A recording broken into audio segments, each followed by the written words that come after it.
புதிய வக்பு சட்ட திருத்த மசோதாவிற்கு எதிர்ப்பு தெரிவித்து காவிரிப்பட்டினம் அனைத்து ஜமாத் கூட்டமைப்பு சார்பாக கண்டன ஆர்ப்பாட்டம். புதிய வக்பு சட்ட திருத்த மசோதாவிற்கு எதிர்ப்பு தெரிவித்து காவிரிப்பட்டினம் அண்ணாநகர் பள்ளிவாசல் முன்பு கண்டன ஆர்ப்பாட்டம் நடைபெற்றது.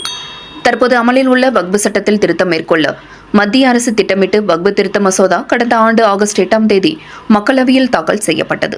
இந்த சட்டத்தில் திருத்தங்களை மேற்கொள்ள மத்திய பாஜக அரசு கொண்டு வந்துள்ள வக்பு சட்ட திருத்த மசோதா 2024 வக்பு சொத்துக்கள் மீதான இஸ்லாமியர்களின் உரிமையை பறிக்கும் வகையிலும் ஆக்கிரமிப்பிற்கு துணை போகும் வகையிலும் உள்ளதாகவும், இதனால் இஸ்லாமியர்களின் வழிபாட்டுத் தலங்கள், அடக்கஸ்தலங்கள் மீதான உரிமைகளும் பறிபோக வாய்ப்புள்ளதாக சிறுபான்மை இஸ்லாமிய சமூக மக்கள் அச்சம் தெரிவித்திருந்தனர். அதற்கு எதிராக நாடு முழுவதும் பல்வேறு போராட்டங்களை எதிர்க்கட்சிகள் நடத்தி வருகின்றனர். இதன் தொடர்ச்சியாக கிருஷ்ணகிரி மாவட்டம் காவேரிப்பட்டினம் அண்ணாநகர் பள்ளிவாசல் முன்பு மத்திய அரசை கண்டித்து கோஷங்கள் எழுப்பப்பட்டது. பின்னர் ஊர்வலமாக சென்ற முஸ்லிம்கள் காவேரிப்பட்டினம் பேருந்து நிலையம் அருகில் உள்ள பள்ளிவாசல் முன்பு காவேரிப்பட்டினத்தில் உள்ள அனைத்து ஜமாத் சேர்ந்த முஸ்லிம்கள் ஒன்று திரண்டு மத்திய பாஜக அரசு நிறைவேற்றியுள்ள வகுப்பு திருத்த சட்டத்திற்கு எதிராக கோஷங்களை எழுப்பினார்கள்.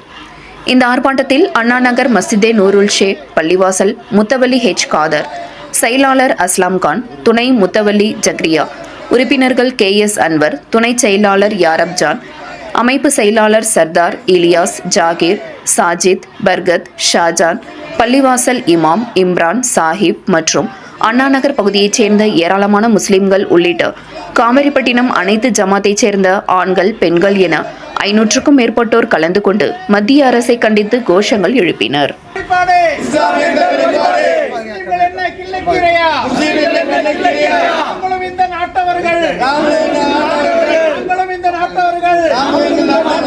இந்திய நாடு எங்களுக்கும் சொந்தம்.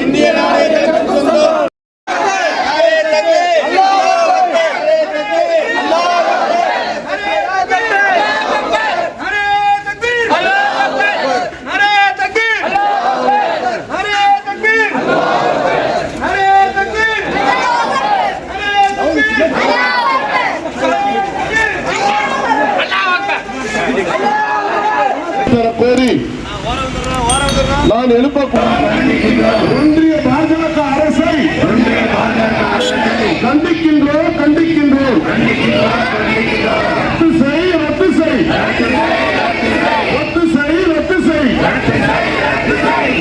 திருத்த வக்பு திருத்த சட்டத்தை ரத்து செய். திரும்ப பெறு. முஸ்லிம்களுக்கு எதிரான முஸ்லிம்களின் உரிமைகளுக்கு அபகரிக்காது. சொத்தை அபகரிக்காது.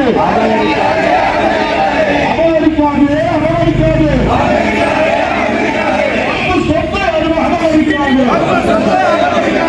அபகரிக்காது.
சட்டத்தை